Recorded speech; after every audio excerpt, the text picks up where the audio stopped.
What is going on, everyone? Welcome back to the JDW Sports Talk Show, where fans welcome. Officially excited to welcome you back to, actually, no, not JDW Sports Talk Show. We rebranded. It's JDW Sports Network. Completely forgot. I'm so used to saying JDW Sports Talk Show. JDW Sports Network, from us to you. It's no longer, for the fans, from fans for fans, but it's from us to you. No scripts, no BS, no wacky stuff. We're just here, shooting it straight with you.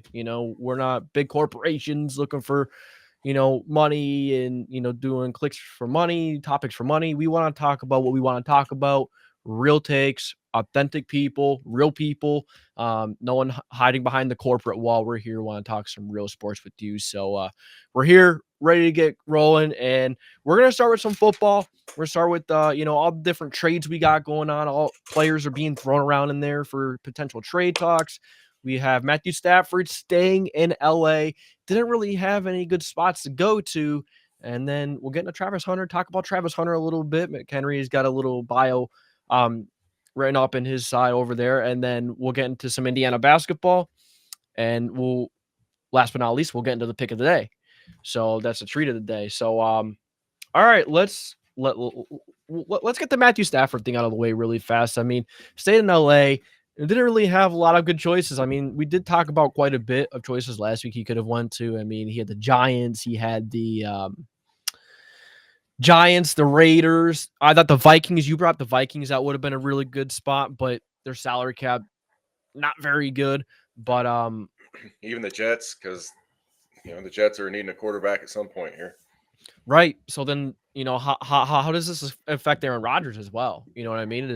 Is he going to stay? Is Aaron Rodgers going to stay in New York, or is he going to go somewhere? And if he goes somewhere, where's he going? Do you have any input on that? Is he staying in New York?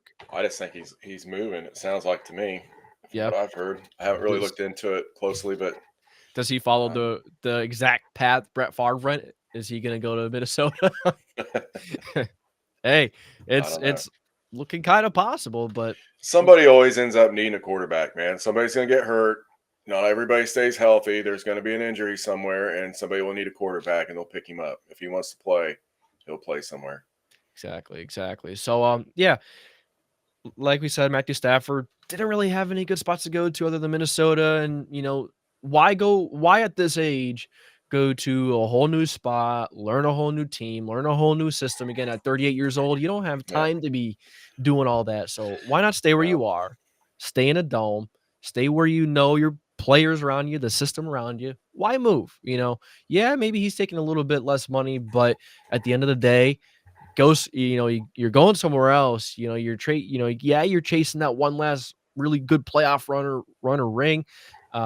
He's not ready to be a backup. I don't think he's ever going to be one of those quarterbacks and settle for a backup. He's just going to retire when he's done. He's not going to drag it out.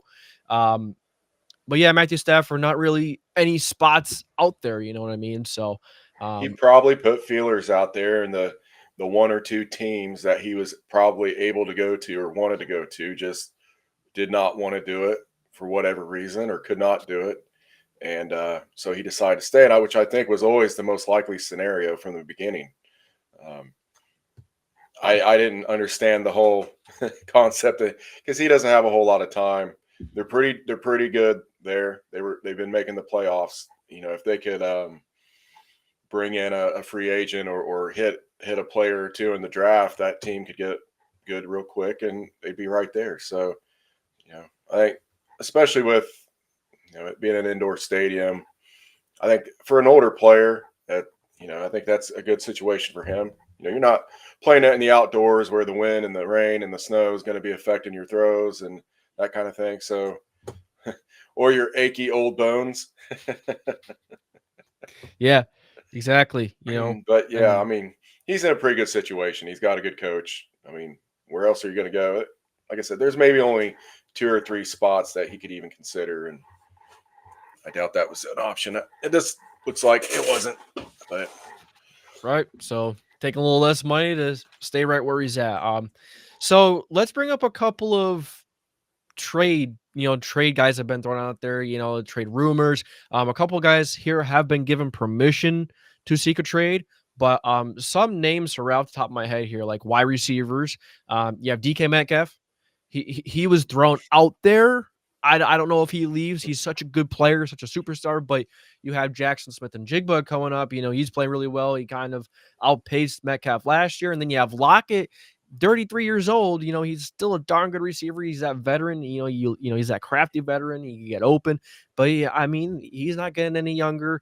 And DK Metcalf is pretty expensive next year. I think he's going to cost the Seahawks over 30 million. So which is why they're probably interested in shopping him. yeah, exactly. Trying to open up some of that money and maybe trying to disperse the talent elsewhere. So maybe Metcalf is gonna be thrown out there. Who even goes after Metcalf? On the top of my head, I'm not really thinking of many teams. Do you have any on the top of your head? The Colts. Yeah, I mean, I don't know. Just why not? that's a big number. I mean, how many teams can afford to pay him? Yeah, that's right. Not many could. Then you have Debo Samuel is another big one. I can actually see the Texans, our division rival, or the Titans. I could see one of those teams because especially the Titans. I think the Titans are a little better than what a lot of people think. Like you said last week, you said that their defense is pretty good. They have a couple of good pieces in there. Even the Patriots maybe could be an interesting spot because they're like a scrappy. If you're kind wanting of to mix team. up your offense, there's a couple good players to start with. I mean, you can go try to make a trade or buy these players and mix things up. I think there's some teams, like even a team that I like, that should try something like that and just mix things up, like change things. Right. Yeah, a lot of times, you never know what you're going to get when you start, bringing guys in that like if say the Colts brought in, like DK Metcalf or somebody like that, that could completely change their team. You'd have to give up a lot, but why not mix it up for some of these teams that are stuck in like mediocre type, right. like Mediocreville, I guess. Take a swing. Take a couple swings. some- Sometimes you take a couple, a swing or two, and you never know. Look what the Eagles did with as we're talking about the Titans. Look what they did trading for AJ Brown. The Titans didn't want to pay him, no. I don't think that was the issue. I think just AJ Brown was fed up. He wanted to move, wanted to go to a team that was winning a little more, and So that was a good move for the Eagles to get him from the Titans, and then they end up getting Saquon Barkley, who was not happy over with the Giants. Yeah, these are the kind of moves that win you a championship. So yeah, that's what I'm talking about. Like just if there's some of these guys that are wanting to move around, it's not always going to turn out where you win the Super Bowl or anything like that. I'm not that naive. Most people aren't.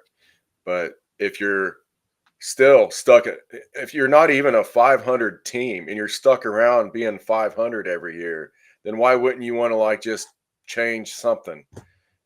Like don't worry about the money. Like trade whatever you got to trade. Get rid of some of those mediocre players, whatever. feels like we're talking from the heart here. Yeah. It feels like it's a little familiar to us. There's a lot of teams that are stuck in the middle right there. Yeah. A bunch of them, man. Yeah, there are. I like the Texans. I was talking about the Texans a little bit earlier. I could see the Texans going after. Nico Collins, you do have Tank Dell. Stephon Diggs is a little bit of a question mark there right now. He's older. He's starting to have some injury issues. So, and I don't even know if he's on or if he might be a cut candidate, but maybe you want to get rid of Diggs. Maybe you want to bring in Metcalf or Debo. Some guys are maybe a little younger and but they're just as expensive, if not more. You know what I mean? So at that point, it is what it is. Christian Kirk is another one. Very good receiver for the Jaguars. It seems like if you give him a really good quarterback, Trevor Lawrence is good. I don't think he's great. I don't think he's shown the Jaguars what they want. But I think he's been all right. He's had his good and bad spurts. But Christian Kirk, when he's given a decent quarterback, seems like he can really make things happen. He's a phenomenal deep threat. So a team that needs a deep threat, go out there and maybe go after Christian Kirk. Now, this is one. So there are a couple here that kind of caught my eye tight ends wise. Kyle Pitts was a name, and Michael Mayer. Those two names were thrown out there a little bit as well. Kyle Pitts caught my name as a Colts fan because I think he would be a good addition.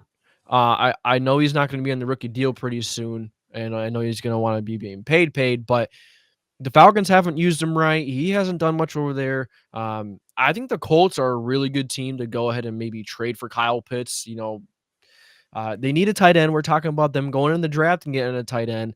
I'm not a huge fan of going in the first round at like mid round for a tight end. I'm not too crazy about that at the moment for where the Colts are, but Kyle Pitts, I think he could be a really fun option. I mean, no, I know he hasn't done much over there in Atlanta, but have they been using him right? You know what I mean? It seems like they use him a lot more for blocking than receiving. So maybe he could be an option. Michael Mayer from the Raiders, obviously they got Brock Bowers. They don't need, they don't want to pay two tight ends a ton of money. Michael Mayer, I think, is a real good option. I think he's really gritty, good blocker. I think he could, catch the ball a little bit too.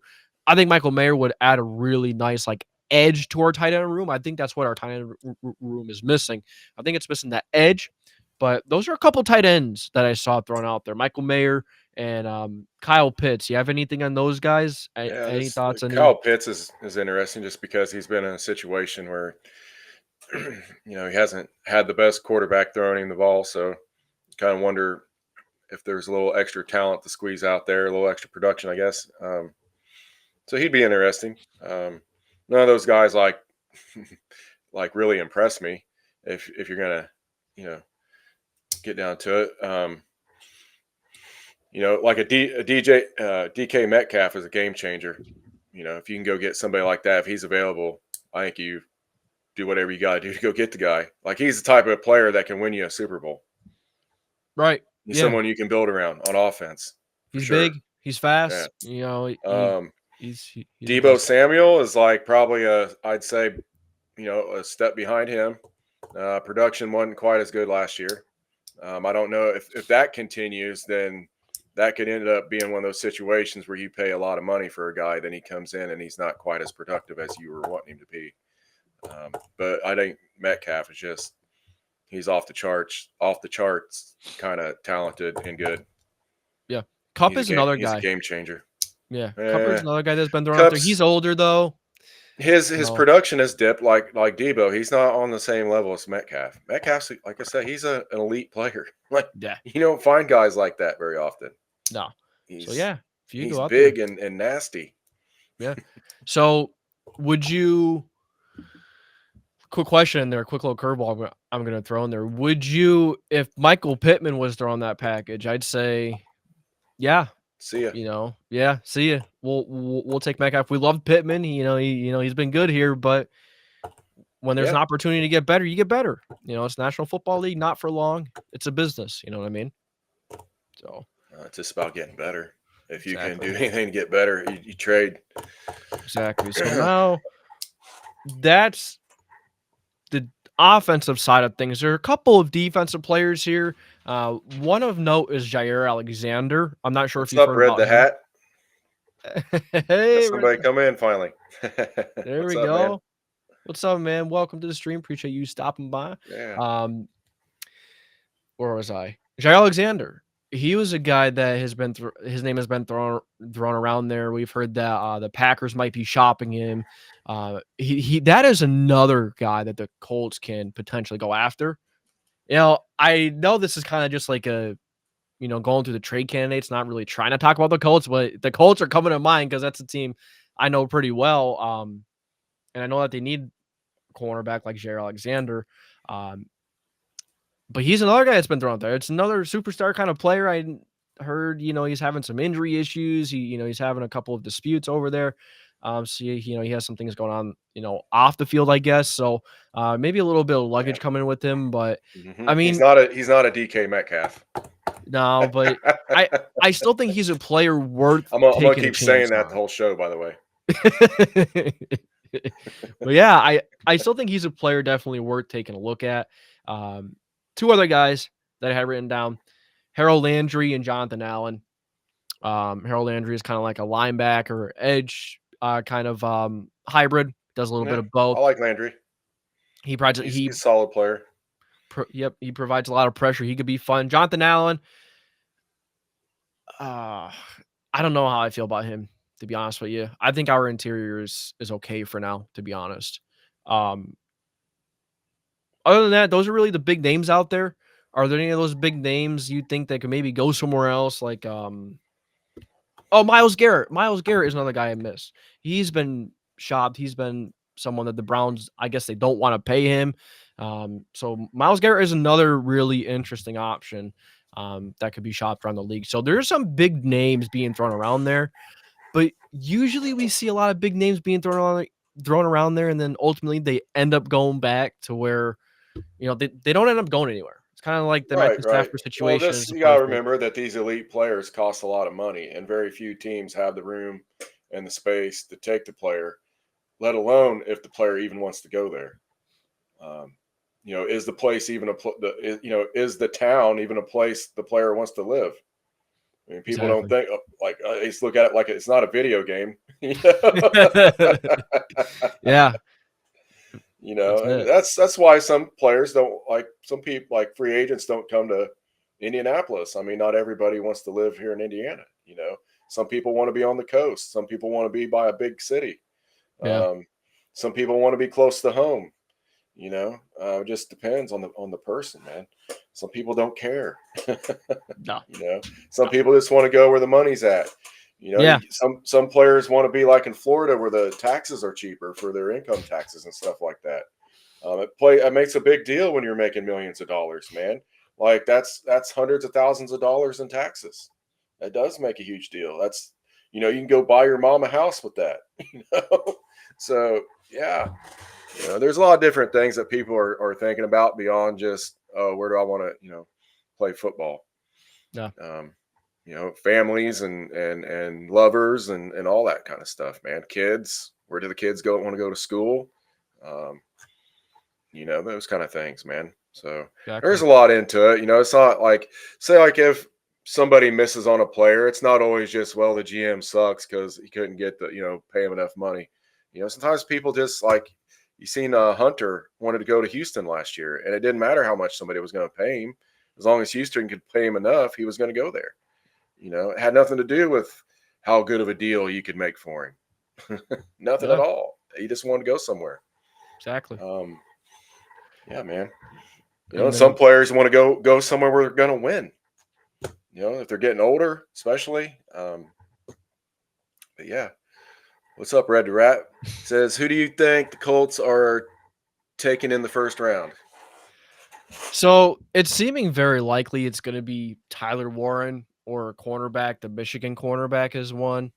Um, I'm saying that they're going to take Tyler Warren. It just feels like what the Colts would do.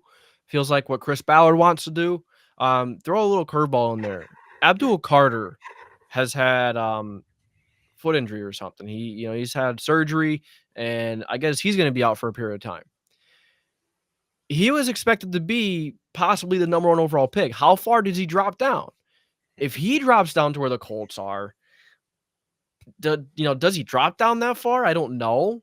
That's pretty far for how good of a player he is, but I think Abdul Carter can be a potential candidate if he drops that far. And look what we did last time. We passed on on a player that was injured. I think we passed on Jeffrey Simmons, and the Titans ended up getting him. Look at Jeffrey Simmons. He's a monster. He's one of the best interior defense linemen in the league, if not the best. He's incredible. So I think if he's there, you take the chance. Just because of how good he is, I would rather a corner. But when you have a player that good on the board with that kind of a chance to take that kind of a player, I think you take that player. But I really think it's going to be Tyler Warren. That feels like the most common answer, but it just seems so right, and that's why it is a common answer.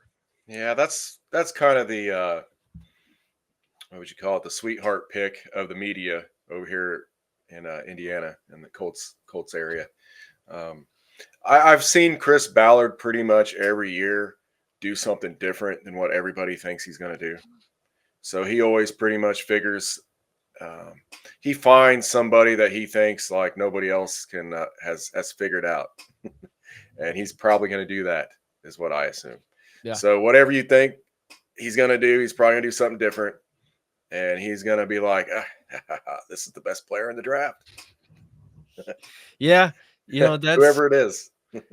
That's Chris Ballard for us. He wants his guys, not, we'll just keep it at that. We're not going to get too much. I'm just going to make fun of him a little bit. He deserves it. It's okay. That's right. We're not going to get kicked off YouTube for making fun of Chris Ballard because he deserves it. That's right. It's deserved. It's well earned, man. Well earned. Put your big boy pants on, buddy. Yeah, and we saw in the interview the other day, the combine interview, he just says the same things. Like he's a broken record. He says, "Yeah, that's on me. I got to get someone in there better for the guys." So, it's... Red the Rat here saying that he thinks Warren, or they trade down to take like Nick Warney. I don't know if I'm saying that right, but says dude is an athletic freak, which that would be like something Ballard would do, right? He would trade down, get an extra pick, get a later round pick, and then get somebody he thinks that everybody's missed on. That's a Ballard move, 100%. I could see that as well. Mm-hmm. He says he doesn't think Abdul Carter will make it past the Panthers. Yeah, probably not, but it's just something I threw out there. You never know when a player is expected to go really high. I think Jeffrey Simmons was expected to go very, very, very high, and then he fell because of the injury. And look at him now. He is one of the best defensive linemen in the league. He's a game wrecker. He's one of those players that keeps opposing offensive coaches. They keep guys up at night trying to figure out how they're going to block him. He's a game wrecker. So those guys are worth being patient on, and those guys are worth taking a chance on. Now, of course, if you don't hit, you're going to look stupid. But when you do, you're going to look like a genius. It's just the nature of the NFL. Just like you're going for it on fourth down. If you make it, you're going to look like a genius. If you don't, everyone's going to be calling your name. What the heck are you doing? It's just the nature of sports. All right, so some notable meetings for the Colts, I guess I have here is Tyler Warren, of course. Colston Loveland is a tight end out of Michigan, so there's another tight end that maybe we'll target, later in the draft, maybe like second round or like a day 2 pick, which I know you've expressed that's probably more the route you want them to take with tight end, right? Yeah, because I think there's 3 guys. So if there's a position where there's not as many guys, like there's a position where there's only 1 or 2 guys, maybe you should take that in the first round. And then since there's 3 guys that are pretty good, you can get one of those guys in maybe the second round. Yeah. I don't know. Just thinking, how maybe you can get 2 really good players there instead of just taking the best tight end, which is that really the best position to take high in the draft? I think a lot of people say no, right, on tight end. Yeah. Taking it high in the draft. So that's right. I don't know. What's the grade on Warren? Is he actually, the real deal? Because you had the kid come out from Georgia last year. Bowers? Yeah. I don't think he's on Bowers' level. Okay. So are we kind of expecting this, Warren kid to do something similar to what Bowers did? And it's probably not going to happen. No. I know he looks really good, and he might have a stellar career, but let's face it. I mean, in the first round, it's what the hit rate's like 50% maybe in the first round. Not even that. Yeah. Like half the league is made up of like undrafted free agents. So that tells you how many of these draft picks actually hit. Right. Yeah. That's great points. Couple other guys. Got Red the Rat's on. So Harold Fannin could make it to the 3rd round now after his extremely disappointing combine. He says, I think Loveland is a first round pick too. Yeah, he could. Loveland could end up going fairly high. Like he may not make it to the 2nd round. Hey, if Chris Ballard trades back, you know what I mean? But Ollie Gordon is running back from Oklahoma State. I really like. They interviewed him. Really like Ollie Gordon. There was running back from Virginia Tech, Bayshul Tutin. I don't know much about him. They interviewed him, Corey Kinner. So they're really interested in getting a running back later in the draft, mid round. Late day 2, day 3. I like that. I think we need another guy that's more competent than what we have behind Taylor. We're just running Taylor into the ground every single game, and it shows. The injuries added up. He gets tired by the end of the year. Running takes a big toll on you. I like the top 2 backs. I like Janty and the kid from Arizona State. I'm blanking. I'm blanking he's on got a his different name. Blanking on his name, but I know who you're talking about. Yeah, he's got. Ashton Genty. They interviewed him as well. They did meet with him, so that's interesting. So that's all I really have here. And Quinn Ewers from Texas. He's a guy that they brought in for an interview. So that's interesting. I like to see that they're at least exploring options at quarterback because we need Scattaboo. Cameron Scattaboo. Yeah, that dude. I've heard some really good things about him. Yeah. Him and Janty both. I like both those players. I think they both have a really good shot of being something in the NFL. Like 2 of the next really good players. Like Scattaboo is just a bruiser, man. Like he's a load. He will wear your ass out by the end of the game. And so Genty is very similar, but maybe a little more athletic, like a little quicker. You know what I'm saying? A little more moves. He's pretty powerful too, man. Like both those guys look like pros to me. Yeah, just think about it. Think about Jonathan Taylor. Jonathan Taylor is powerful too. He could run through people as well. We've seen it. Oh, okay. I wasn't expecting to hear that, but hey, I guess you're right. Like what Pat said, Pat McAfee said this as well. Kind of like, the issues that he caused when Anthony Richardson is just coming into the franchise. He's trying to get settled, and then John Taylor is making this big issue about his contract and making a big deal. I guess it does kind of like damper it. I guess it kind of does like, what are you doing, man? Come on, like why cause the big issue? Why not just take your contract and get paid and play? You know what I mean? Like kind of being a diva in that way. Like he does seem like a really good person. Yeah. But we're all human beings, man. He's not perfect. You're right. And you have a young quarterback coming in there that year, and then you create this big drama fest with the contract situation. That team only missed the playoffs by 1 game. And if Jonathan Taylor had been there early in the season, do you not think they would have won that extra game? Yeah. It shouldn't even came down to the last game against Houston. Right. So, let's think about a little cause and effect there. People don't like to go back and look that far. They're like, well, just the end result's all that matters. That's what. Well, it's the truth. It's there. Well, people look at life with blinders on sometimes. Yeah. All right. I want the dual threat from Ohio State as a backup for JT. Scattaboo is not a speed guy. He's a power guy. Yeah. Oh, Travion Henderson. That's the guy from Ohio State. Oh, there's another guy though from Ohio State. But I know Travion Henderson is another good back that you could take in the mid rounds.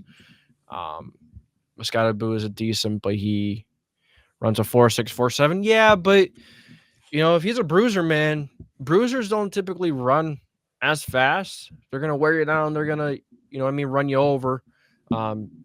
Late when it gets late in the game and it's a 3rd and short or whatever, no one wants to square up and tackle you. That is a tough tackle to make. These guys are tired. Every now and then you see a power back come in the league that's really hard to stop. Derrick Henry's one. Now he's a lot faster than Scattaboo, but Scattaboo is like that kind of size. Yeah. Gore wasn't the fastest guy, I don't think. Mm-mm. And Gore, he was shifty. Frank the Tank. That was his nickname. Awesome nickname. One of my favorite nicknames. Like, he's not going to be running to the outside. He's a little bit of off tackle, but mainly up the middle. You're not going to be doing like tosses or anything like that or stretch plays. No, but hey, he's a great compliment to Taylor if we do keep Taylor as well. Great compliment. Yeah, I mean, you do need somebody to come in and back up Taylor. If you're going to keep him, then a power back, comes to mind because, Taylor's not exact. He's pretty good at power. Like, he's really good all around back. He's got speed. He's got power. I think for JT, you'd like to see him be able to catch the ball a little bit more, but, you also need to give him a quarterback to feather a ball to him, So, Yeah. JT is awesome. If he's, your running back, you're not doing too bad. But yeah, you gotta have somebody who can come in and do something, whether catch the ball or run power. Yeah. So I want to see a backup that can catch the ball or a backup that can power up the middle and get those like short yardage plays where you don't have to have JT go in there and blast up against a brick wall. You want somebody else to do that. Keep JT fresh, healthy, because he's got so much speed, man. You don't want to use his power too much. Keep him fresh. Yeah. Think of JT's fresh legs on a 4th and 3, 4th and 1 or something late in the game. It's a big difference when all those defensive guys are tired and you have a fresh JT going out there. He's an electric athlete. He's hard to bring down. He could juke you out of your shoes or he could run you over. I don't like seeing him off the field on any kind of third down play. I know he doesn't catch the ball quite as well, but you have to have the threat of him there. If the play's going somewhere else, that's fine. But him being out there, the defense has to worry about that. Or just go to some other type of formation. Go to like a 2-back set or something. Sometimes I think when they take him off the field, that's kind of, in third down situations, even though he, doesn't catch as good as some players, I think that's kind of a mistake, man. It's him being a threat is a big deal. And they do that a lot too. Like, it feels like in the biggest moments they take him off the field on third down. I think it a few times last year. Yeah. Remember the Houston game? It was 2 years ago, the last game to win the division. I mean, they still had a little ways to go on the drive, but it was, and you could argue that Minshew kind of wasn't 100% on target, but why have Tyler Goodson out there when you have a running back named Jonathan Taylor on the sidelines like that? Like, why don't you have him out there? You know what I mean? Red the Rat's asking, he's saying JDW is in favor of getting rid of Richardson. Who do you guys think Ballard brings in for competition for AR? We talked about Fields. McHenry brought Fields to me. I just wasn't thinking about Fields. He brought Fields to me, and I love the idea. I'll kind of let McHenry take the floor on what he said because I don't want to take what you said. So go ahead. That's the one I want. I want Justin Fields. I like that competition in my mind for whatever reason. Yeah. I think that he showed progress last year. So Fields got better. He can throw the ball a little bit, man.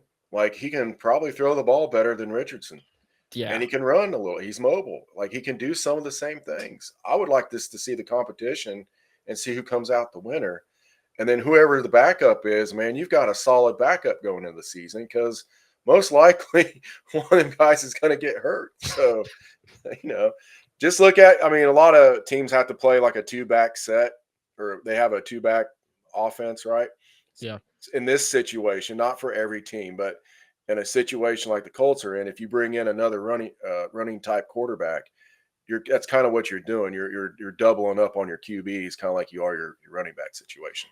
I think that's why it's alluring as well. I think everybody kind of, when you think of that situation, the competition is going to be close. Because who do you think would win? I think Fields. I think Fields would win. One, he has more experience. He played more in college. And he's looked good at times in the NFL, a lot more than AR, in my opinion. I've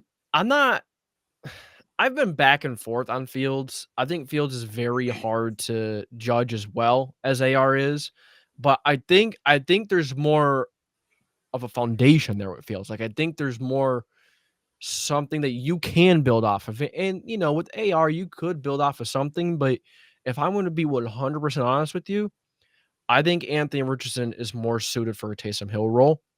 But I think Fields would be the better quarterback. Absolutely. Even in the long run, I think Fields would take it. Fields has an arm. He has a really strong arm. He is pretty accurate. And he could throw on the run really well.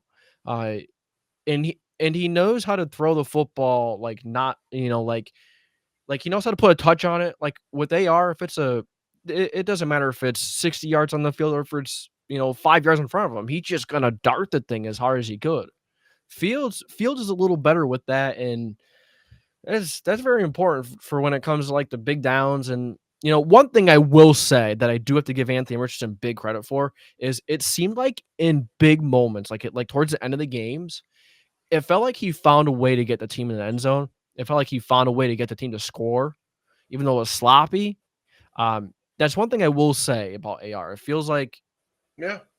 It you looks know, like he's got a clutch gene, man. He's done it several times at the end yeah, of the game where he's brought the team back. Um, I think he just needs some time, bub. He just needs a little time to get better at throwing, figure out his game. The coach and the team around him's got to figure out how to, you know, make him productive.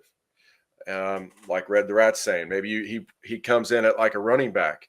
If you have Fields, say Fields comes in, he wins the job.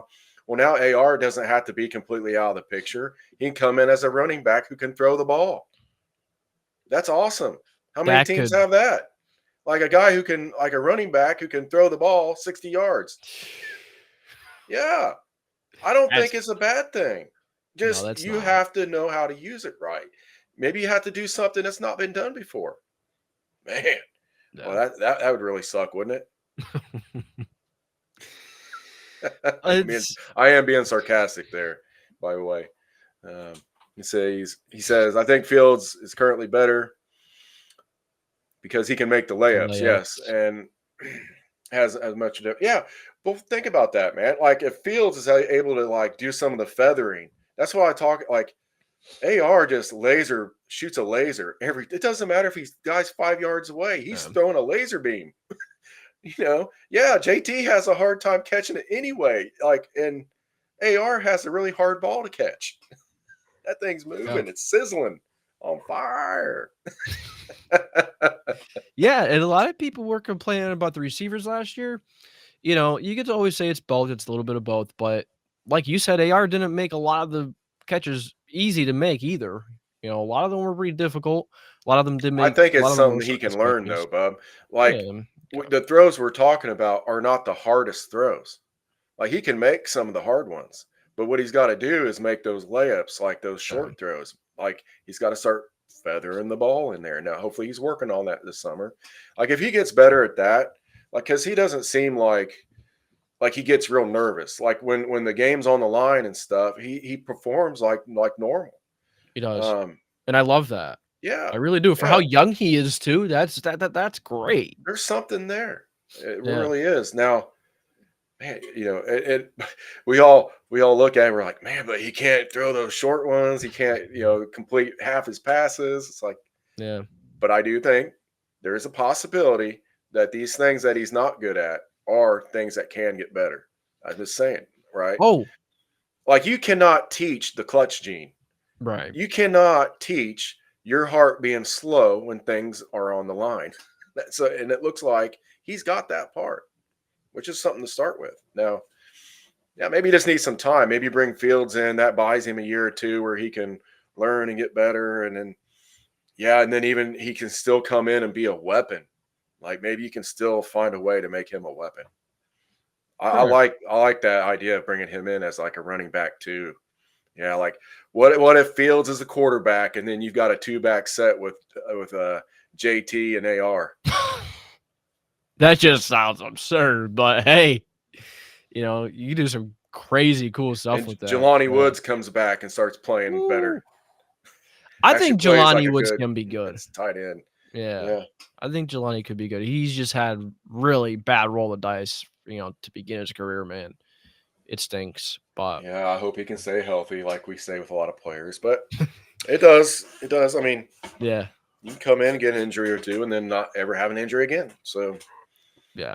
yeah. So one more thing I have to bring up with AR. I know I do it every time, and it's just and like you said, not everyone's perfect. Everyone makes mistakes, and maybe that's something that I have to understand. Sometimes I don't understand well, but that time when Anthony Richardson took himself out of the game, like I don't know what it is. I just can't. I can't take it out of my head. I having that guy lead the team, man, like a multi-million-dollar franchise. It just, are the players really invested into him? You know what I mean? Like the offensive linemen in front of him, they were, you think they weren't tired, man? You think they weren't tired blocking for him and keeping him, as safe as he could, as clean as he could? So I just think that was so disrespectful to like the linemen, people watching. I mean, so many different people, but I'm having a really hard time getting over that. And a lot of Colts fans are bashing me for it big time. And, I get it, but at the same time, like, If he was a lot older, I would have a lot less patience with that. Him being like 20, 21 years old, I don't think that he, I don't see him looking at it in that sense. Like he was not looking at it like, man, what are the guys going to think if, if I do this? right. And I'm sure afterwards he was like, shit, I shouldn't have done that. And, but yeah, I do know what you're saying. Like there's a naiveness there and you worry about that as him, potentially being the leader of a group of people. And, yeah. I mean, is that a character flaw or not? But And it's he's a young guy though too. He's still learning a lot about life. Um, heck, some of these kids, they're going through high school and college like after I even went to basic training. So that's what's just crazy to yeah, think about. Like just Travis Hunter that we're getting ready to talk about. Um, I think he was born in 2003, and I went to basic training in 2002, which is wild to think about. He's went through high school and all the way through college already. Um, yeah, AR is a young guy, and I think he's gonna get better. And does he have it or not? We'll find out in the next few years, man. Probably all right. find out this next year. One last point. I'm sorry, but there's one last point I want to bring up. So if AR thought, if he was naive to that situation, does that indicate that there's like a culture problem that like, you know, like a like something wasn't established for him to think that would not be okay? You know what I mean? Like, is Shane not stern enough? Is he not like establishing like, a more stern culture for him to think that that was okay? Or was it just pure him being naive? I know the intention wasn't bad. I know it wasn't malice. I know it was like, he didn't think of it in a bad way. You know what I mean? But does The, that come the back on the worst the coaching? worst part of it to me was that he come back to the media and told the truth. He should have lied. He should have just made something up like, "Hey, I got hit in the groin," you know? Like that's seriously what I thought. I thought he got nicked. I thought he got nicked down there and had to come out for a second because he went over there and he took a knee. I was like, oh, he got his cup hit or something. And yeah. But Yeah. then he come out and he's like, no, I was just tired. And I was like, what? Everybody just yeah. And it was all over ESPN and all the other corporate giants there. Yeah. So, all right, we'll catch up on these comments real quick at Red, and then I guess we'll jump into Travis Hunter, right? Yeah. So, Yeah. Let's talk a little bit about Travis Hunter, man. all right, Red the Rat, also AR, always keeps the game somewhat close. Other than the Lions game, there was never really a game where AR started and the Colts never had a chance at winning. He's right. You know, like we said, he kind of has that. What, like you said, you have that heart. You're just kind of born with the heart that Yeah. doesn't like speed up in big moments. He's good in those big moments. Red's making a good point here too. Daniels and Nix are both a year older than Richardson still. Like, yeah, they came in, they look a lot better, but they're older. They have more. They played a lot more in college too. It's like Richardson does not have much experience at all. He didn't even play much in high school, man. Yeah, yeah, that's right. That's true. He barely played in high school and college. So This is yeah, about as raw as you can be coming into the league, bub. It really is. Mike Martz said when he was drafted that it was going to take 3 years for Richardson to get to the point where he might be able to play in the league. So we're going into year well, 3 now.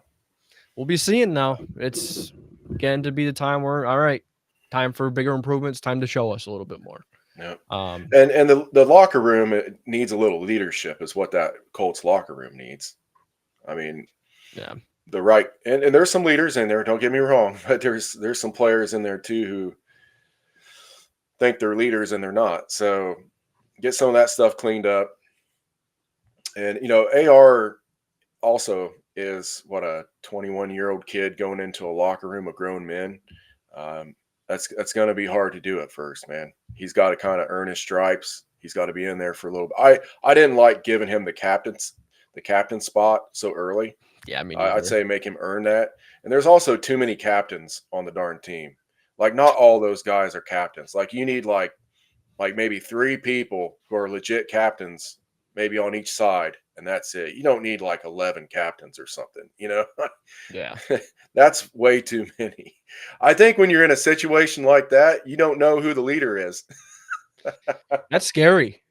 Yeah, well, maybe that's part of the culture problem. Too many roosters in the hen house. Good point. I like that one. All right. He says, I'm not very fond of Zaire Franklin in his position as a leader on the Colts. Yeah, exactly. Yeah, Red's got a point there. He's very loud. Very, very loud. Like, remember when he went to the, I'm not sure if you saw it, but he went to the Pat McAfee suites and he wasn't there for the last game. And Zaire's like going over and, kind of high-fiving while no one's there, just doing ridiculous thing. He did apologize and all that, but still, that's not something you do to someone that's to one of the most influential fans of the team. Buy season tickets in the suites all the time. Not really a good look, but like Red said, Buckner and Michael Pittman are the only leaders that he could think of, and I think he's right. I think those two are the top of the line leaders of the team.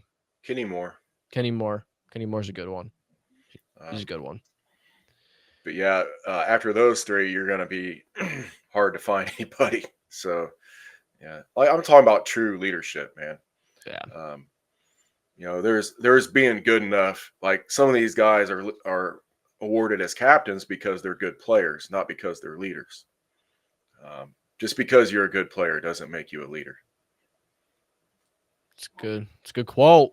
That's a good saying there. But yeah, all right. I think that's all we got for that. And here's a little something about leadership. When you're a leader, you put others before you. That's part of being a leader. And you also think about the example that you're setting for the other people, not only on the team, but the younger people that are watching and that kind of thing.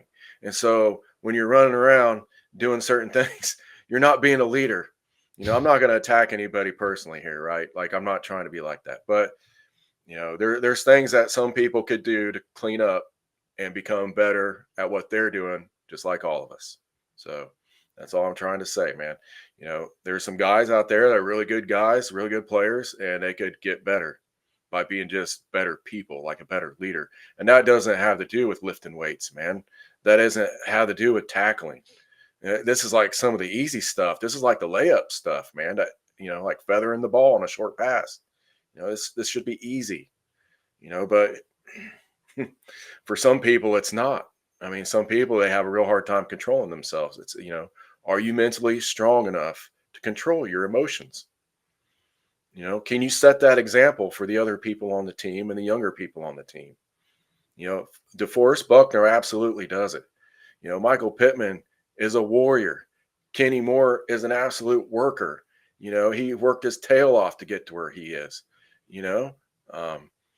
So yeah, I mean, those guys, you see them talking a whole lot?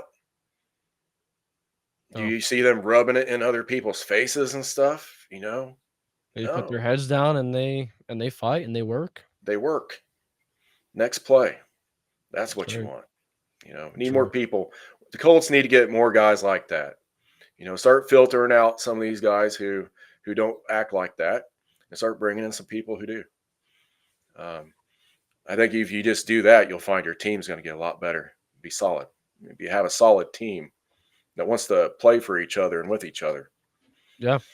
And that's what a championship team is. It's a championship team. Even if you don't have a whole lot of talent they usually say that if you have a good locker room and you have a good, a team with, with good leadership, good players in there, next play, good guys, they typically say that, yeah, the talent's important, but when you have those kind of guys in there, it typically could take you a lot further than if you had a lot of talent in there with no emotions, you know what I mean? With no stature. Is that what I'm trying to say? With no backbone?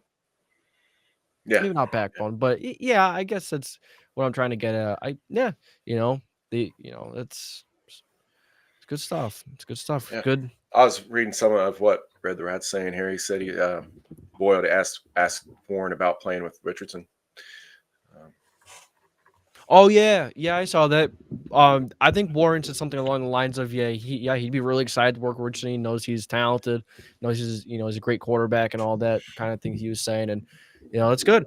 You know, good words coming out of his mouth, knowing he's just, you know, um, Tyler Warren seems like a good leader as well. He does. Tyler Warren seems like a really good person, but we'll see as he comes to the NFL. We'll see how loud he is. If he's loud or he puts his head down and work. We'll see. yeah. Either way, Just remember, only about half these picks are even gonna, make it in the NFL. So yeah, just like everybody else, I mean, no matter how much we like Warren, he's got about a 50% chance. yeah, that's the truth. Sounds like he's a Colt. Yeah, Yeah, it does, Red.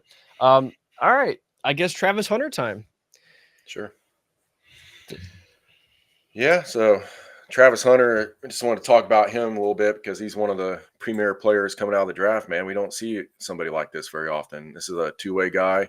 Uh, reminds me of Deion Sanders and Herschel Walker back when I was a kid, man. Herschel Walker coming out was just an amazing player, amazing athlete. He was playing baseball, playing football. Deion was doing a lot of the same kind of thing. It's kind of cool, too, that Deion was able to coach this kid. Reading about him made me like him even more. I mean, he's a real good kid, straight shooter. Like he doesn't like drink and smoke and do all that kind of stuff.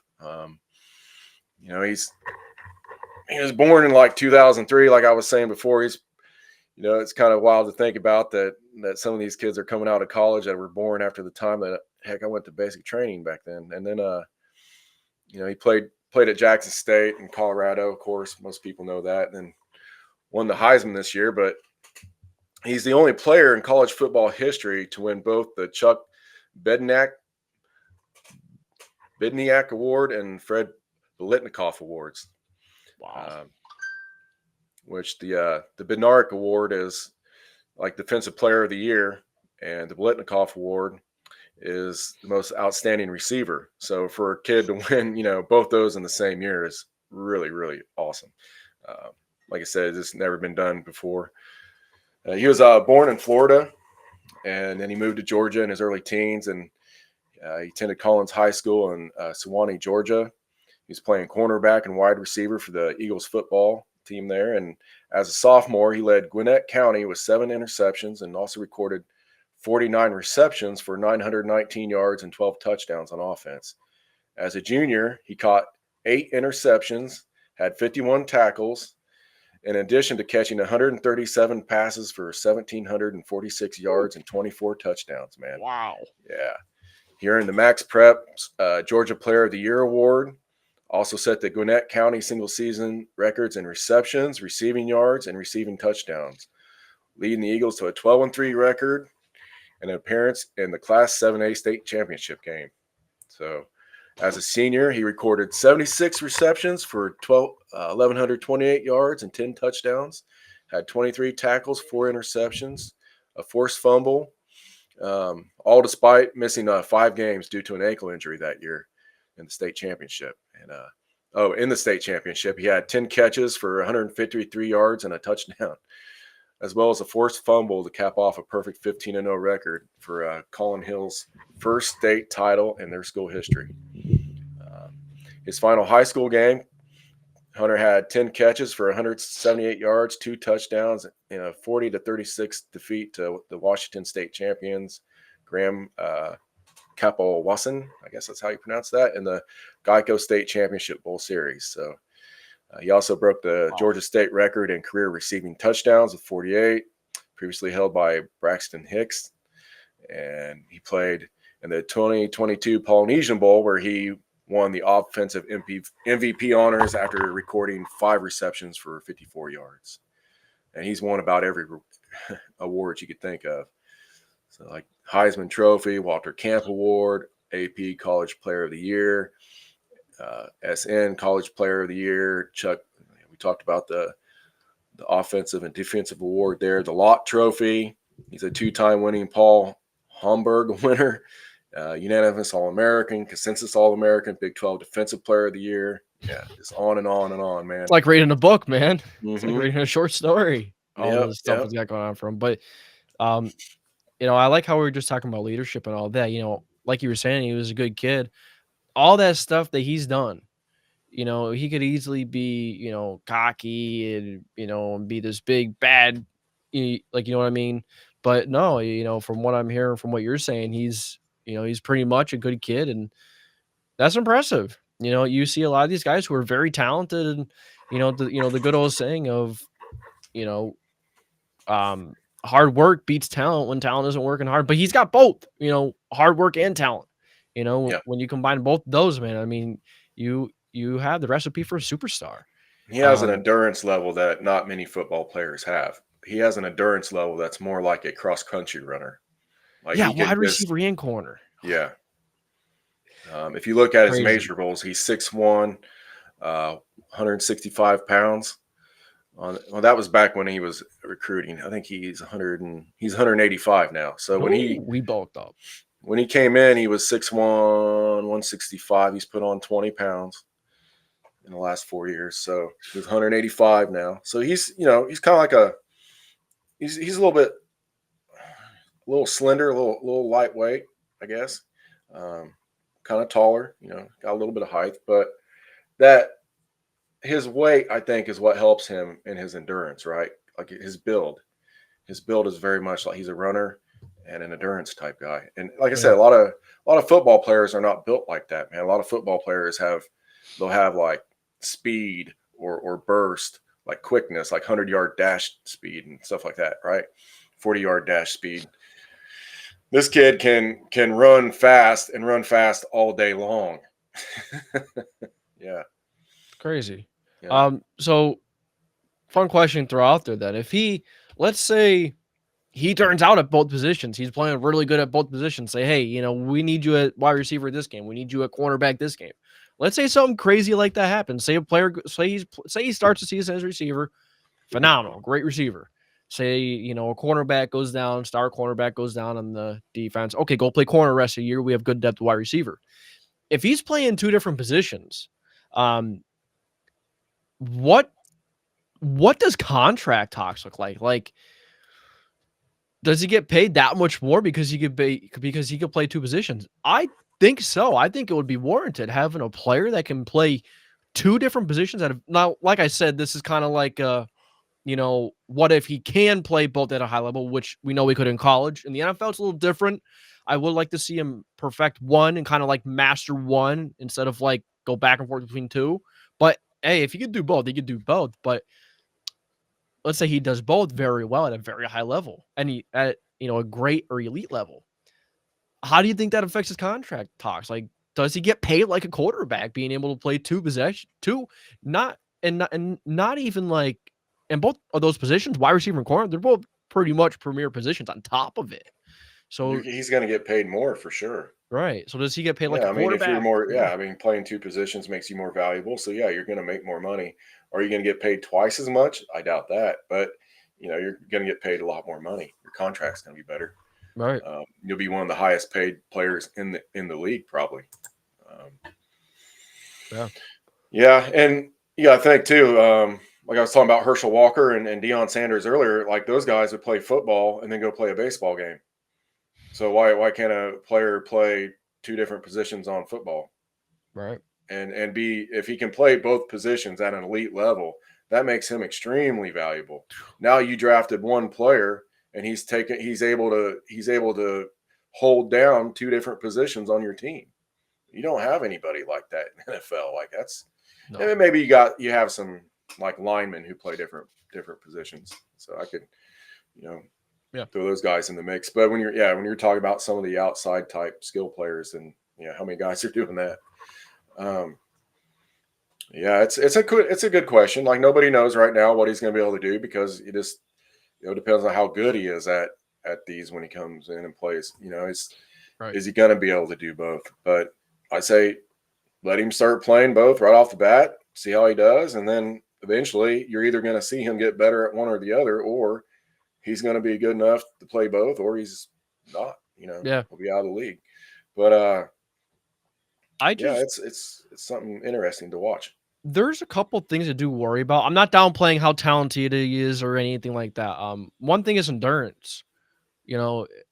I think teams will try and limit him in terms of playing wide receiver and then going right to cornerback. I don't think they'll let him play that much just because, keep him healthy, keep him endurant, to not. But like we were just saying, he is very, he's just different in that aspect. But at the same time, the NFL, they hit harder. Like normally you would think that way for most players, but he's really on a different level when it comes to his endurance. Like I say, like some people can just run all day. He's one of those guys. I mean, he doesn't really get tired. He doesn't have to come out. He doesn't have to tap out. Yeah. Right. All right. Let's see what Red has said. Anything? It sounds like no. How long until his body gives out playing? Yeah, exactly what Red said. Exactly what we were talking about. I wasn't reading the comment section, but yeah, exactly what he said. Exactly what we just went on about for a couple minutes, and then another thing. I mean, we've never really seen anything like this before, but would you rather him just? I mean, he could play both really well, but when you're going to the next level, should he just focus on one and get really good at one and then start to play the other one a little bit? Because it feels like in the NFL, it's okay to be the jack of all trades, but should you focus on one and, get one down pat so you could, get that side down? Because the pros, it's a whole different ball game in the pros. But obviously he looks like a pro, the eye test, from how he looks in college. He's going to be good, but does he stick to one to start just so he could, like, do you know what I'm trying to get at here? Like, yeah. so he doesn't go too I mean, crazy. I understand what you're saying, but he's not a normal player, bub. Okay. Like I think you're looking at it like he's a normal player, and I don't think that he is. He's a unique talent who has skills that transfer to both sides of the ball. And if you can have a guy who can play both positions, that's one of the most valuable things that you could have in a player. I mean, these offensive and defensive linemen who can switch spots and play more in one spot are really valuable. People want those guys, especially if they're good. If he's not good enough to play both, well, then you focus on one or the other. But that's if he's not good enough to play both. At first, you try to see if he can play both. And then if he can, he can. I mean, but yeah, it'd be so valuable, my man. Like you could pay this guy, a salary and a half, and he'd be saving you half a salary on a position, right? Because he's taking up two spots. So you could pay him as a wide receiver, give him half the extra money that you'd be paying a cornerback and save that money, and you have a guy who's elite at both. I mean, financially, that almost allows you to buy another player. Yeah. That's what he would allow you to do. Like if he's elite at both positions, he now allows you to go out and buy an extra player because you don't need that other player for wide receiver or cornerback. Yep. It's valuable, my man. Like financially valuable. Yeah, numbers wise. I didn't even think about it that way either. That's another incredible point. Like the amount of benefits that he adds to a team is just it's just. What if he's elite at wide receiver but just average at cornerback, or vice versa? What if he's not just dominant on both, but he's good enough? That still helps you. Yeah. If you don't have to, if he can even come in and play backup corner, or play full-time corner and come in and play receiver here and there, like a in the slot, or just a guy who comes in and is like a weapon. They're just like, okay, come out here and scare the defense for a minute. Okay. How fast is he? Is he real? Does he have a lot of speed? I think he is very fast. I think he is very fast. Um, Let me see. I don't know. I don't remember if the cornerbacks went yet in the combine, but I don't They even. might even be going today, I think. Yeah, I know the combine is going today. Maybe it's going today as we're speaking. Let's see. Let's look at the combine really fast. Yeah, see if Uh, you find any numbers on it, man. Combine tracker. Let's see. NFL combine results. All right. Cornerback. Oh, is he going to be listed as a cornerback or receiver? Hmm. Because the receivers didn't go yet. I think they are. I think the receivers are going today. So he must be listed as a receiver because he's not under cornerback. Because cornerbacks already went. Wide receiver. Yeah, he's not showing up yet, so he must be listed as wide receiver going in the combine. So we just don't know yet. But I do know that he is pretty fast. I do know that people have said that he's got some speed to him. Well, if he has NFL speed, I don't see any reason why he's not going to have a real good shot at being successful there at something. So, yeah. And he has a shot to be good at either one. Which, Yeah. And that's another thing. Like, okay, you spent this high of a draft pick on him. Okay, he doesn't work out at one. And then if he works out at the other one and he's elite at the other one, it's like, okay, there we go. He's yeah. Red saying he doesn't think he's going to work out, which might be the case because his stock is basically as high as it can be. Like if you go do the combine, you might risk actually lowering your draft status. So yeah, he's one of those guys who probably doesn't need to do a workout. All right, that's good to know, Red. Thank you for providing us that. Thank you for putting that out there. Yeah, it's a good point. Some good conversation starters, man. That's helped us out a little bit. Thank you. Sure is. Thank you, Red. All right. I guess I don't really have anything on the top of my head for Travis Hunter right now. Do you? Anything else you want to throw out there? Yeah, his dad was a pretty good football and track player too. He was a high school star at Boynton Beach Community High School. So he played football in the Florida Football Alliance and Southern States Football League. So he was actually a football player, kind of like a what you call it, like a semi-pro football player back in the day. Yeah. So let's see.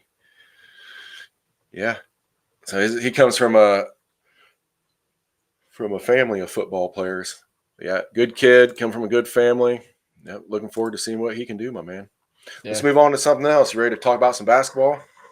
That's right. I've actually been excited to get into basketball. It's something new. I've always been to football. It's kind of like sparked a new want to learn. You know what I mean? That's so exciting. So I've watched a little bit, not a ton, but Indiana. I mean, they won 3 out of their last 5. I mean, it's not anything like crazy, like a big streak or they're hot, but they did beat some quality teams. I mean, they beat Michigan State. They beat Purdue by like 15 points. They lost to Michigan by only 3, but then you lose. I think it was to UCLA. So like, there's a weird, there's like a weird loss in there. And then I went back to the beginning of the season. I'm like, what's going on in the beginning of the season? But lately it seems like they're looking pretty good. I guess we'll talk about the coach after, about a coach that I guess I heard Indiana is interested in. So I guess I'll kind of get your thoughts on how Indiana's playing later and how they're looking, on the way to the tournament. Yeah, they look a little bit better here lately. I think Woodson has cleaned the lineup a little bit.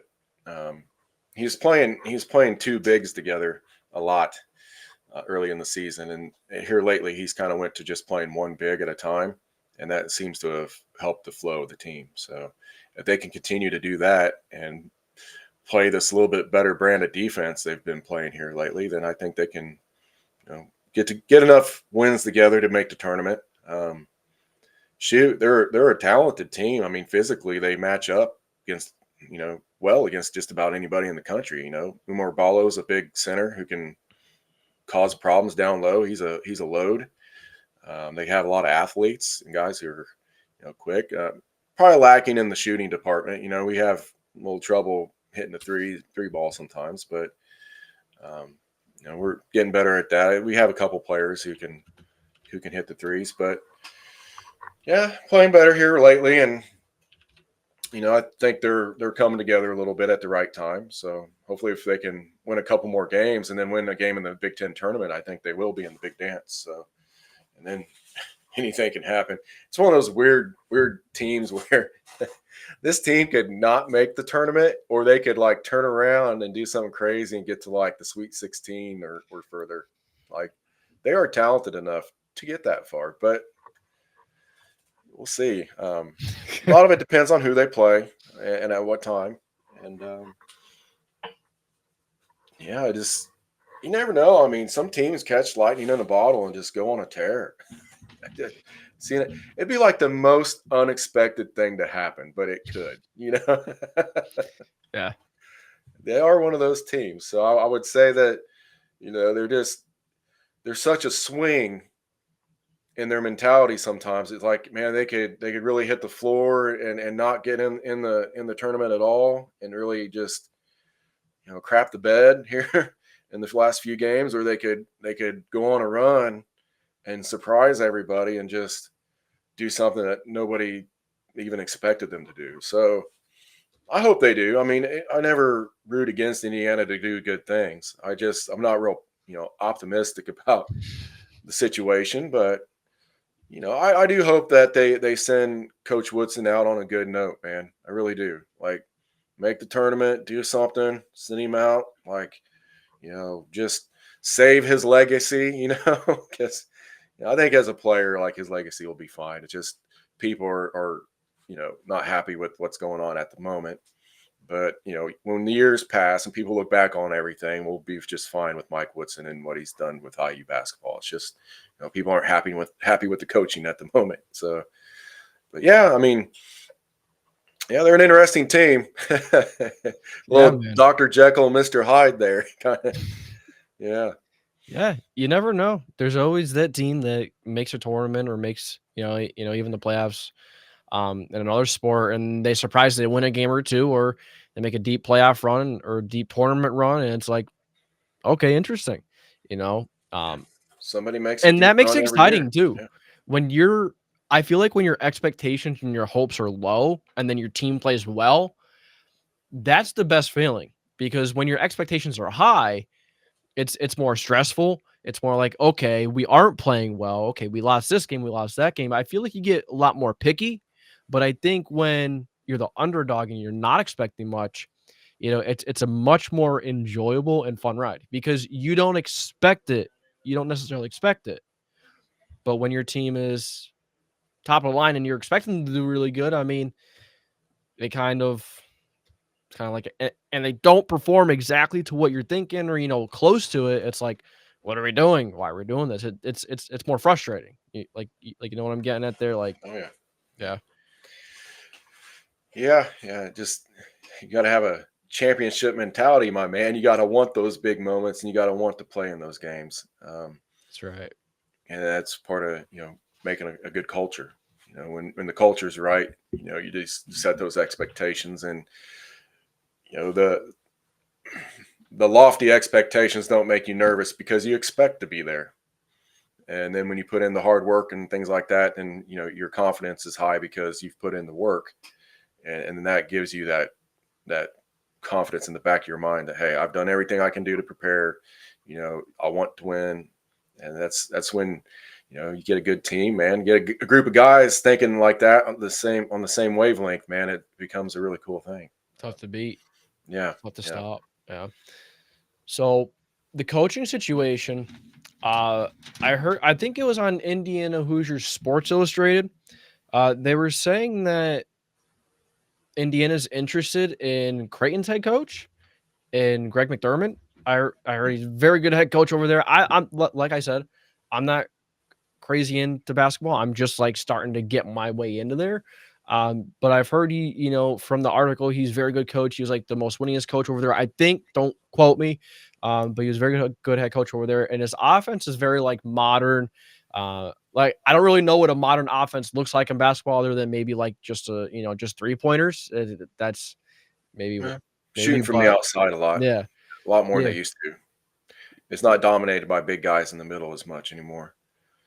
And then your centers are starting to come out and shoot threes, which centers didn't shoot a lot of threes back, 20, 30 years ago. So now you're having your fives pop out and shoot, which is different now. So you have two different types of bigs, right? You have your bigs who stay in, who can't shoot, who rebound and defend and play around the basket, real tight to the basket. And you have your fives who a lot of times they won't be quite as bigger. They'll be like a lighter, quicker, faster five, right? That'll pop out and shoot a little bit. Okay. But the game's changed a lot.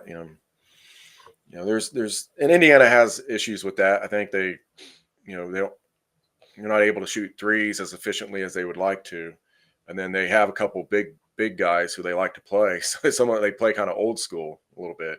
But you can see that, Mike Woodson's an old school coach, old school player. It's got to have the right players to make that system successful. And I just think they probably have a situation where they're one or two players off from being able to have the team that they need to make that type of system successful. But I think Woodson is figuring out a little bit what makes the play. He's kind of went to some of the guys who are a little bit better at defending instead of the guys who are a little bit, he thought were a little bit better at offense. So when he started playing one big and putting the defenders out there to play, then they've looked better here recently. So it'd be interesting to see what they do going forward. On the coaching situation, I could tell you what I've heard is that they have their guy. They've already got the guy. Oh, yep. That's Who what is I've it? heard. They don't know. Nobody's saying. Oh, Nobody's going to say. No, okay, all right. that ain't how that's going to work. No. But we've heard that they've got their guy already. Okay. All right. So that also ought to tell you a few things about who it is, right? Okay. They didn't have to wait.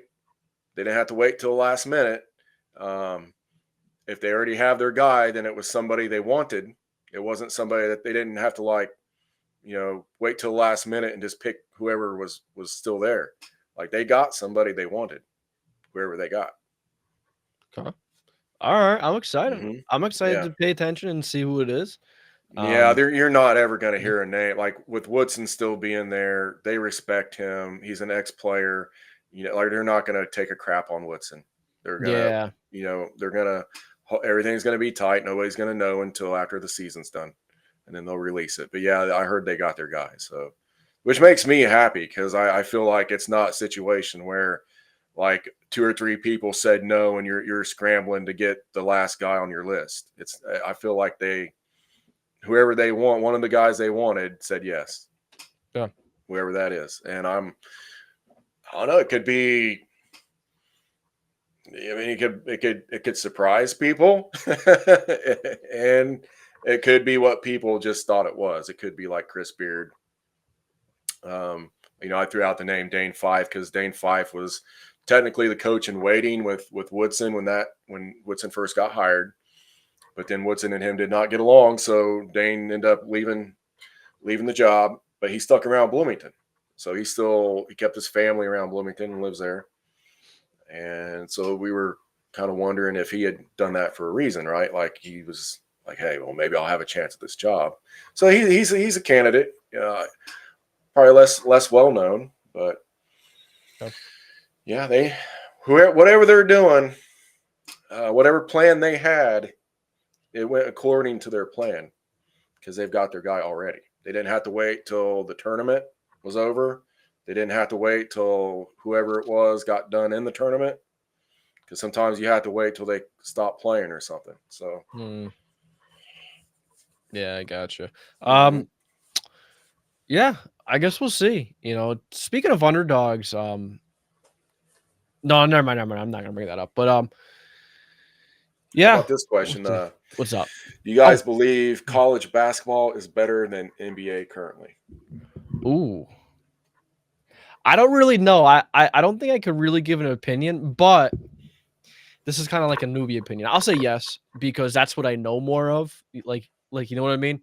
So my answer is a little biased right there, but I know college basketball a little more. And okay, I will bring it up. What really got me into college basketball?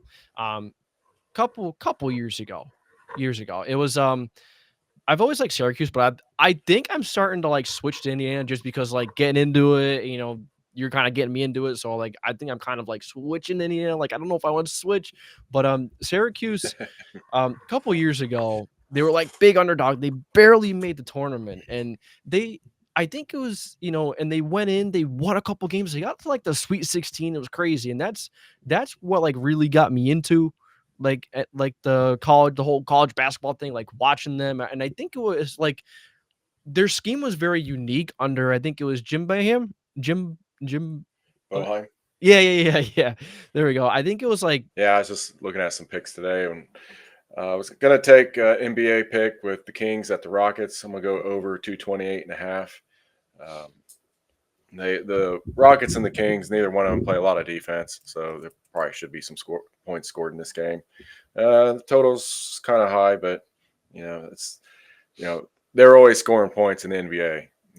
And with these two teams not really playing defense, then you got a good chance to hit the over on that. So yeah, I just going to take the over on that, and that's pretty much my pick for today. I'm not going to do too much, just probably put a small amount on that just to have something to watch and see tonight. So that's pretty much it, man. all right, sounds good. And then real quick, we're gonna go through a couple of quarterbacks coming out in the draft. I have an opinion on a couple of them. Cam Ward, he is my absolute favorite. I love Cam Ward. I think he's very matured. He's very respectful, but he's hungry at the same time. Very accurate. He does a lot of things really well. He's been through a lot of adversity like that. Cam Ward, I'm not gonna get too much in there because I'm not really well versed, but I do know a couple things about him. Cam Ward, really good prospect. He has a good shot to take a franchise, a franchise that hasn't done well in a long time, or has always been in a tough situation, and kind of be the leader and bring them to promised land, to a new place. And then you have Shedeur Sanders. I've heard a couple of cockiness. I've heard some cockiness. I've heard some he's not really, he's kind of like a diva. Some people are thrown out there, and I even seen his interviews and stuff like that. He's a little over the edge, and locker room kind of a guy. He's might not be the best locker room guy. And quite frankly, I don't even think he's the best quarterback. I don't even think he should go in the first round. I will go that bold and say that I don't think Shedeur Sanders should go in the first round. He's probably going to go really high. But there are a couple of things there with Shedeur Sanders are red flags. Like the locker room issue. His footwork is troubling. He holds the ball way too long, which, when you get to the NFL, if you're one of those quarterbacks that hold the ball for too long, you don't pan out. Typically, those quarterbacks, they take all those hits. They start having injuries, and then, if you hold the ball too long in the NFL, you are not going to get very far. Shedeur Sanders holds the ball way too long. And then on top of that, when Shedeur Sanders played much better competition, like better defenses and stuff like that in college, he really struggled, and you could tell. So if he's going to make that jump from college and struggling against some of the top tier or even, decent college competition, how is it going to look in the NFL? And if he's taking a long time to throw, a long time to get the ball in college, what's it going to look like in the NFL when the guys are faster, they're stronger, and he can't run away from these guys as like he could in college. So Shedeur Sanders, not really too much of a fan. I really don't think he should go in the first round, to be quite honest with you. I really don't think he should. I know it's going to sound crazy to a lot of people, but I'm being honest. I'm giving you my honest take on that. Other than that, I don't really have too much of an opinion on some of these other guys. Those are the two guys I really know, a good deal about. So, yeah, that's all I got for my quarterbacks. And McHenry, I think you said you didn't really want to dabble in this since you didn't I'm really. going to be keeping an eye on Jackson Dart and Jackson Dart, yeah. I'm going to be watching to see where Curtis Work goes from Indiana. He throws. He can throw an excellent back shoulder ball, and so he has a couple pro throws in his toolbox there. So just wondering if who's going to pick him up, how late, and it's just kind of keep an eye on him. But yeah, Jackson Dart was one I want to know more about, so I'm gonna look into that. Okay. As far as Sanders goes, I think he has some good points. Like I think he'll be able to handle the professional aspect of being a pro because his dad was a pro player. So he's prepared to be a professional, and he's been groomed like that for most of his life. So, a lot of these guys, they don't know what it takes to be a professional. It's different than, playing sports in high school or college. So, once you do it for a daily job, I think things change, and some of these guys can't handle that. And like he is prepared for that part of it. So some of the mental stuff, I think he'll do pretty good at. I think some of the physical stuff, he's going to have issues. Like you were saying, just, the typical going from college to pro type stuff. And with him, I think he throws a real nice ball. I like, the passes he throws. But there again, he's not real fast. And, how's he going to react to NFL defense, the higher level type stuff. But, a lot of them guys have a lot of guys coming out of college have trouble adapting to the NFL. Yeah. I don't see any reason why he's not going to have some troubles. But yeah, I think he's got a chance, man. I'm interested to see what happens. And yeah, I also really like the Curtis Rourke brought up. I'm happy you brought him up because I just was not thinking of him. I really like we were talking about earlier today on the live. We like guys who are leaders. We like, especially quarterback, anyone, but a guy that plays, the guy has been through a lot. He's been through adversity. He's played a whole season on like a screwed up knee. yeah, I mean, that's impressive. When your teammates see things like that, when they see you fighting for them like that, that makes them want to run through a brick wall for you. That's very important. Big time leadership. So Curtis Rourke, I think he has what it takes on the mental level, and I think he has what it takes on the toughness level just to, be a leader and bring a locker room of men to together and want to play football, want to play a cohesive brand of football. I think he'd do a very good job of that. Curtis Rourke, I like Curtis Rourke. And Jackson Dart, I've heard he's a little bit like AR, but a little more polished. So we'll see though. Like I said, I don't want to put too much out there. I don't just want to throw stuff out there and talk too much and say a whole lot of nothing, and that I didn't really do too much research on. But I do, from what I heard from Curtis Rourke, I do like a lot of what I hear out of him. There is actually someone that I know in my circle that I believe he said that Curtis Rourke is his favorite quarterback coming out in this class, believe it or not. I'm not 100% sure, so I'm not going to name drop him. But he loves Curtis Rourke, very big on Curtis Rourke, and he knows his stuff too. Like he went to scouting academy, all that, so he knows his stuff. It's not like he's just, but yeah, I mean, we'll see some good quarterbacks coming out this year. And definitely not one of the like crazy classes it seems right now, but you never know. In a couple of years' time, we could be seeing a couple quarterbacks, emerge from the late rounds. Finally getting a chance and doing good. You really never know. Yeah. I'm gonna keep an eye on Will Howard as well from Ohio State. I think he's got a chance to make a career for himself there. So just interested. He's not very high on people's boards. So, and he just won the national championship. So in my, opinion, like, why is he so low on the list? And is he actually going to outperform, what people are thinking of him now? So, yeah, he knows what it takes. He's been in a winning culture. Yeah.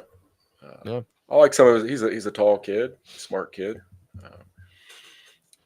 Just, it's a lot of it's just how do you react to becoming a professional? And I think Will Howard has got a good head on his shoulders, and he could learn how to be a professional. So, yep, it's just him and Rourke as well. Dart. I'll be watching those three guys. That's pretty much the only ones I'm interested in at this moment. All right. Sorry about that, man. I'm sorry. But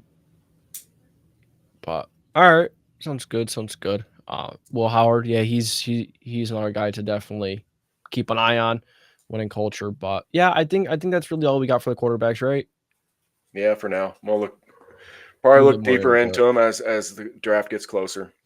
Yeah, and after the combine's over and that kind of thing. So we'll get further into this. All right. Yeah, I don't have a whole lot today because I haven't had a chance to read a whole lot, and the combine's not over. So I mean, ask that same question a couple weeks from now. Yeah, exactly. You know, sometimes there's always like someone the media throws in there or people are throwing in there just hyping them up, get them more, We don't know get anything about these guys. yeah, like Zach Half Wilson of was them are that going to guy. be on the street in a couple years. Yeah, exactly. Exactly. So, all right, guys, we're gonna get out of here. Appreciate you guys for tuning in.